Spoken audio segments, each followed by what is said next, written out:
Welcome to the Techmeme Ride Home for Tuesday, February 21st, 2023. I'm Brian McCullough. Today, Microsoft tries again to convince people it won't hoard Call of Duty as an Xbox exclusive. Linux now plays nice with Apple Silicon. Chrome swears it'll play nicer with your battery life. Verified everything is officially now a trend. And does Apple have a stranglehold on Gen Z? Here's what you missed today in the world of tech.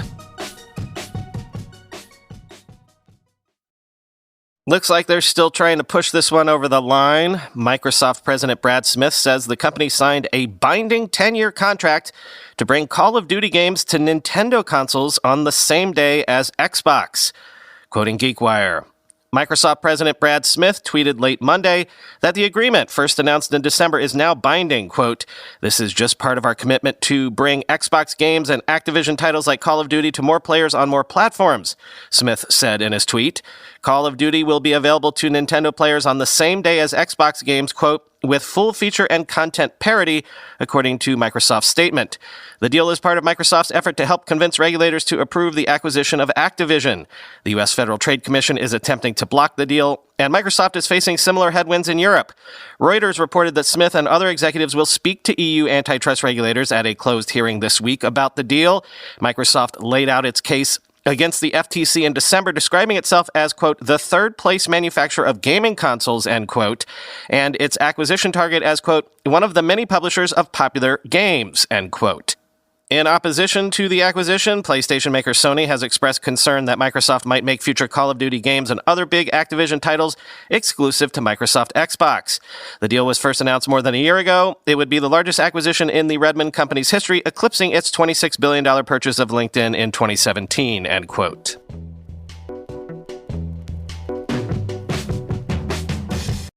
Linus Torvalds has released Linux 6.2, the first mainstream Linux kernel to support Apple's M1 chips, which is expected to become Ubuntu's 23.04 default kernel, quoting ZDNet.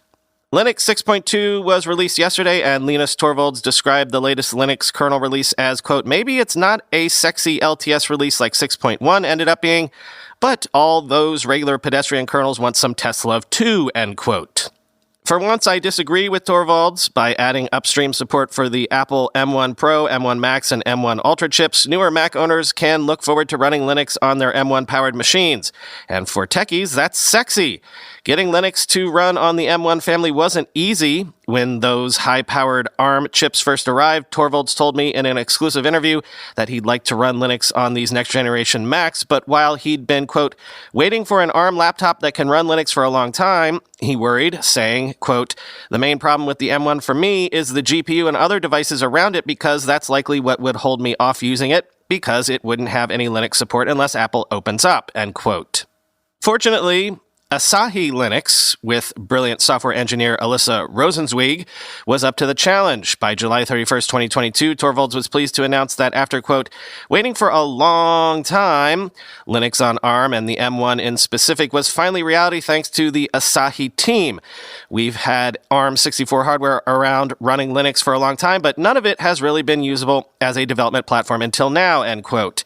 Today, this support is finally ready for mainline Linux users. Of course, it's all experimental at this point, but it won't be for much longer. Linux 6.2 is expected to become Ubuntu 23.04's default kernel and to be included in Fedora 38 before the late April release of Linux 6.3. In addition, the Linux 6.2 kernel includes numerous features with contributions from companies such as Intel, AMD, Google, and Red Hat. Notable additions include stable support for Intel Arc graphics, enabled out of the box, and initial support for NVIDIA GeForce RTX 30 series Ampere accelerated graphics with Nouveau open source code. The Linux 6.2 kernel also includes updated drivers. This includes support for Sony DualShock 4 gamepads, sensors, and fans in the 1X player gaming handheld, Habana Labs Gaudi 2 AI accelerator, and Asus motherboards. This new kernel also includes call depth tracking to help improve performance on older Intel Skylake era PCs, along with various file system driver enhancements and security improvements. In addition to new hardware support, the NTFS3 file kernel driver has also been improved and updated with new mount options, end quote.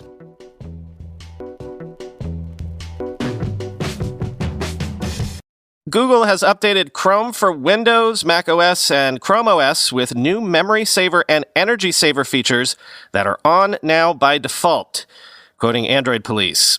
If you missed the original announcement in December, Chrome's new memory saver feature optimizes resource utilization by prioritizing active tabs and other applications. Inactive tabs are snoozed and relinquished to the background but remain visible in the tab strip, and you can revisit an inactive tab to reload it and check the Omnibox notification to see how much RAM memory saver has been freed for other tasks. Energy Saver is relatively similar, but works to reduce Chrome's battery consumption on notebooks and Chromebooks. You can configure Energy Saver to start as soon as your battery level drops below 20%. When active, you'll see a leaf icon beside the Omnibox and a lack of heavy visual effects. Google explains it achieves these battery savings by disabling smooth scrolling and website animations, all while reducing video frame rates. Starting with the Chrome 110 stable channel release on Chromebooks, Windows, and Mac, the new Memory Saver and Energy Saver features are turned on by default. Of course, you can always turn off these features or limit their operation, as easy as whitelisting websites from Memory Saver so it does not snooze them. Chrome also allows auto-enabling Energy Saver as soon as the charger is unplugged to maximize efficiency. Settings for Memory Saver and Energy Saver are available in the Performance tab of Chrome settings. For obvious reasons, Energy Saver doesn't seem to be showing up on desktops. However, if you've updated to Chrome 110 but aren't seeing the new toggles, you may need to enable the following flags by typing them into the Omnibox and setting them to enabled, end quote.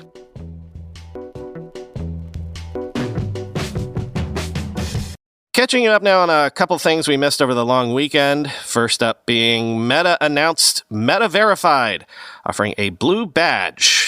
Also impersonation protection and customer support for $12 per month on the web or $15 per month on iOS. Quoting The Verge. CEO Mark Zuckerberg announced that a Meta-verified account will grant users a verified badge, increase visibility on the platforms, prioritize customer support, and more. The feature is rolling out to Australia and New Zealand this week and will arrive in more countries soon.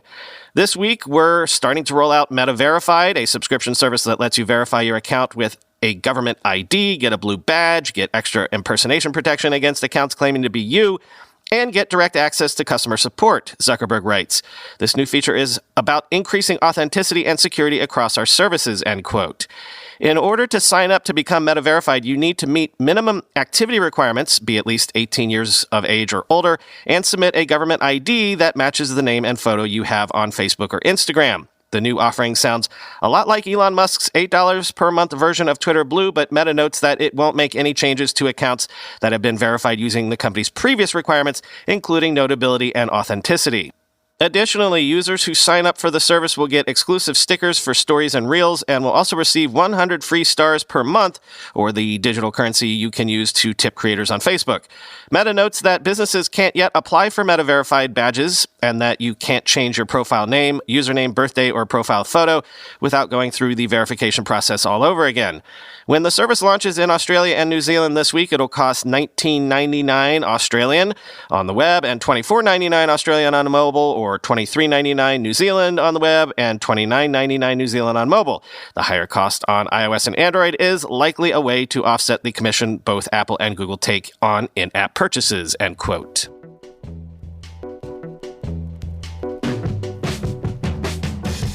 And yes, Twitter announced that only Twitter Blue subscribers will be able to use SMS-based two-factor authentication after March 20th. All users can still use an authenticator app or a physical security key, quoting The Verge. Now it's official. You have to pay for the privilege of using Twitter's worst form of authentication. In fact, if you don't start paying for Twitter Blue at $8 a month on Android, $11 a month on iOS, or switch your account to use a far more reliable authenticator app or physical security key, Twitter will simply turn off your two-factor authentication after March 20th. Good riddance to SMS is my feeling, given how common SIM swap hacks are these days. Heck, Twitter's own Jack Dorsey was successfully targeted by the technique 4 years ago. You don't want someone to get access to your account by proving they are you simply because they've stolen your phone number. That's how Twitter is trying to justify this change too, but I wouldn't be surprised if there's a simpler reason. It costs money to send SMS messages, and Twitter does not have a lot of money right now. The company had been phasing out SMS even before Elon Musk took over, end quote. And indeed, subsequent tweets from Elon over the weekend about being held ransom to the telecos to the tune of $60 million a year probably bears out the suspicion that somebody saw the Twilio bill and was like, not paying that. Though Twitter's own data shows only 2.6% of Twitter users had two-factor authentication turned on, 74% of those who had it turned on were using SMS as their authentication method. I, too, got the notification that I had to turn two-factor authentication off this weekend, but when I tried to tap through to turn it off, it spun, and then the app crashed. So if I'm locked out of my Twitter account soon, you'll know why. I tried to do what you wanted, Elon, but I was unable.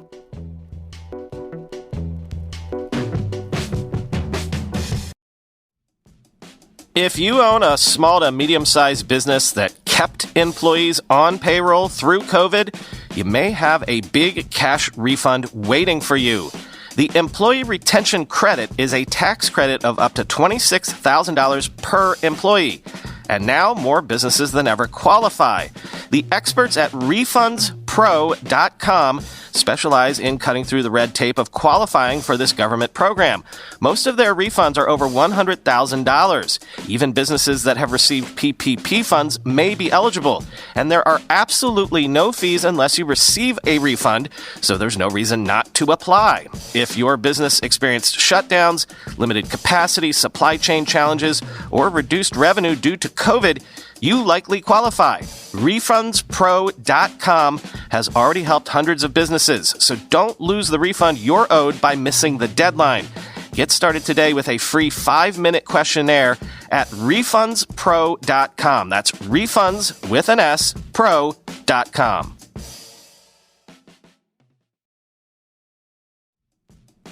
Looking to get your financial future organized? Well, if you don't have life insurance yet, that should be at the top of your list. Fabric by Gerber Life is the easy one-stop shop you need with life insurance and other family finance solutions all in one place. Fabric was designed by parents for parents to help you get a high-quality, surprisingly affordable term life insurance policy in less than 10 minutes. Fabric's new lower prices could mean potentially significant savings over other providers with great quality policies like $1 million in coverage for less than $1 a day. Life insurance can have a bad rap for being complicated, but Fabric makes it easy to apply with its seamless digital experience. It's all online and on your time, and if you need extra support, Fabric's team of licensed insurance agents can answer questions along the way. It takes less than 10 minutes to apply, see your quote, and then personalize your quote to fit your family's needs. You could be offered coverage instantly with no health exam required. Protect your family today with Fabric by Gerber Life. Apply today in just 10 minutes at meetfabric.com/ride. That's meetfabric.com/ride. MEET. Fabric.com/ride. Policies issued by Western Southern Life Assurance Company. Not available in certain states. Prices subject to underwriting and health questions. Back to the AI beat. Sony has rolled out its GT Sophie AI to Gran Turismo 7, an experiment announced back in February 2022, letting players race against Sophie in Grand Theft Sophie Race Together mode, quoting Ars Technica. Last year, Sony AI and Polyphony Digital, the developers of Gran Turismo, developed a new AI agent that is able to race at a world-class level. At the time, the experiment was described in a paper in Nature where the researchers showed that this AI was not only capable of driving very fast, something other AIs have done in the past, but also learned tactics, strategy, and even racing etiquette. At the time, GT Sophie, the name for the AI, wasn't quite ready for prime time.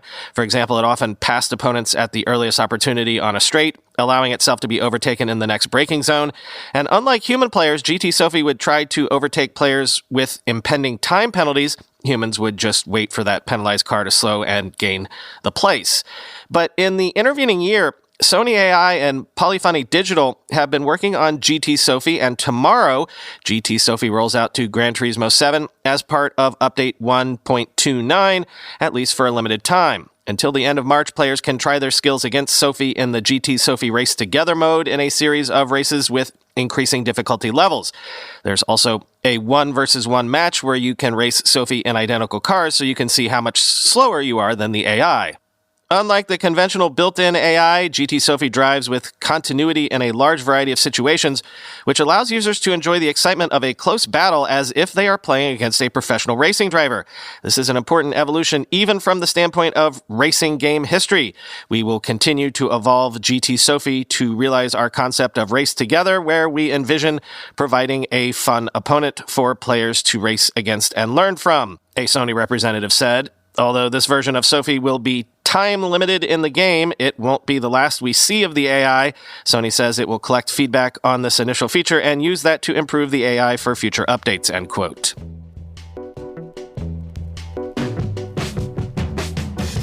And finally today, I always find data points like this interesting. The Financial Times has a look at Apple's smartphone dominance among Gen Z, who make up an estimated 34% of all U.S. iPhone owners, as Samsung and Android struggle against iMessage lock-in. Quote, Apple has captured Gen Z in the U.S. so thoroughly that younger consumers fear being socially ostracized for not having an iPhone, a trend that will allow the tech giant to gain market share across multiple product categories. Gen Z users, those born after 1996, make up 34% of all iPhone owners in the U.S. versus 10% for Samsung, according to new data from Attain, an ad tech data platform. The figure helps to explain how the iPhone grew its overall market share of actual phone usage from 35% in 2019 to 50% last year, according to Counterpoint, enabling Apple to grow its profits even as the broader market stagnates. The tech giant's hold on younger consumers marks a significant change, as market research has shown that for older generations of Americans, there is a relatively even split between owners of devices running Android, Google's software for mobiles, and iOS. Shannon Cross, analyst at Credit Suisse, said the ramifications of these shifting tastes extended well beyond smartphones, as iPhone users were more likely to purchase MacBooks, Apple Watches, and AirPods. The strength of the Apple ecosystem creates a moat that is really fairly impenetrable by the competition, Cross said. It really makes it hard to change the trajectory. Apple is just going to continue to gain share over time, end quote. As Gen Z is the most online of any age group, spending up to 6 hours a day on their smartphones, the iPhone's dominance is shaping the social circles of young Americans, according to researchers who advise companies on the preferences of Gen Z consumers. One oft-mentioned issue is that Android phones can't send text through Apple's iMessage system, meaning that a single Android user participating in a group chat of iPhone owners turns the outbound messages of all users green rather than blue. This is an indication that the chat has defaulted to the SMS standard rather than iMessage. It also means when iPhone users in the group send videos or photos, they are often smaller and more glitchy than would appear through iMessage. A green message. Anyone with an Android throws off the entire chat because now the whole thing has to be SMS, said Annalise Hillman, the 24-year-old chief executive of Frontman, a men's grooming business. So the social pressure to get an iPhone is pretty insane, she said. On TikTok, a trend called He's a 10, but went viral when random women were asked what a perfect guy's new rating would be once they found out he uses Android. Numerous respondents re-rate the guy at less than 5 or simply call it a deal breaker. Quote, if that bubble pops up green, I'm not responding, said one. The Gen Z preference for iPhone is more pronounced in the U.S. than elsewhere, but when market intelligence group Canalys did research in Western Europe, it found that 83% of Apple users under 25 years of age plan to keep using iPhone. The percentage of Android users of the same age who plan to stick with Android was less than half that. Android has sought to address the issues created by Apple's refusal to open up its iMessage system. Last year, it ran a marketing campaign scolding Apple for not adopting Rich Communication Services, or RCS, a superior standard to SMS for rich media and attachments, end quote.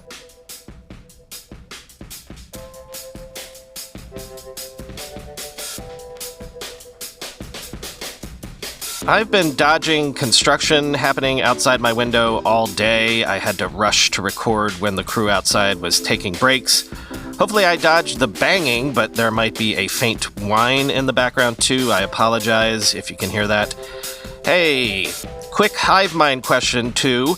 My wife got me an Oura Ring for my birthday, and I assumed it would give me more granular data than my Apple Watch does, but my experience thus far has been the opposite. The Apple Watch seems to be more accurate for both exercise and sleep tracking, and their presentation of the data in health just feels more useful. Fora fans, am I doing something wrong? Let me know before I send this thing back, because I don't think it's worth paying the monthly subscription for the data if it's not useful to me. If I'm missing something, if I'm doing something wrong, let me know. Talk to you tomorrow.